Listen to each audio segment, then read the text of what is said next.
Hi, this is Susan Cooper, author of the audiobook Ghost Hawk, and I'm here with Grammy Award and Tony Award winning narrator Jim Dale. Hi, this is Jim Dale. So nice for me to have a chance to talk to you, Susan, about the recording of this audiobook. Well, I'm so very glad that you could do it. Jim, I have a few questions. I've seen you on stage and in film for such a long time, starting with Scapino and the Carry On films when we were both a lot younger. When did you start doing audiobooks?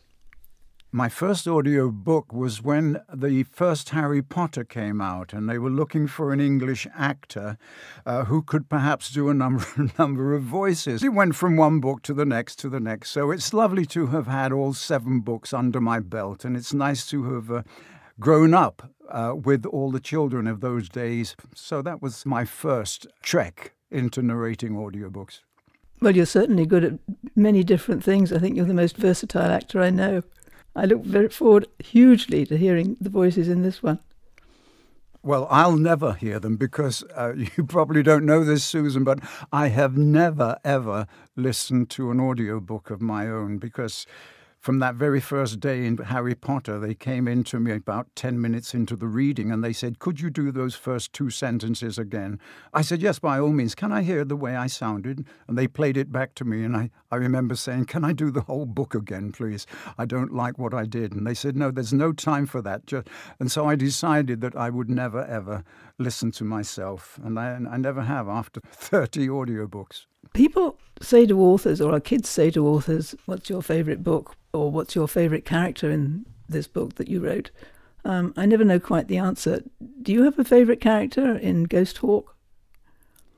Well, obviously, through having done comedy most of my life, it's always nice to have a character who does have some, perhaps not funny lines to say, but his accent does perhaps bring a smile to the face. So it's always nice to search for that humour that the author has included in that character's looks or in that character's sound or in that character's words.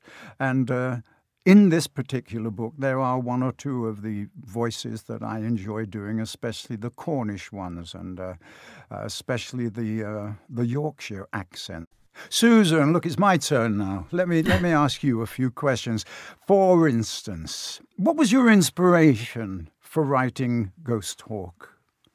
Well, I built a house on an island in a salt marsh in Massachusetts about 7 years ago, and it's the kind of place that completely takes over your imagination, largely because what I see outside my window hasn't changed since the last ice age, I wouldn't think. The creeks and the estuary and the ocean beyond. And the first Americans must have hunted across it for thousands of years. So I sat there thinking about them.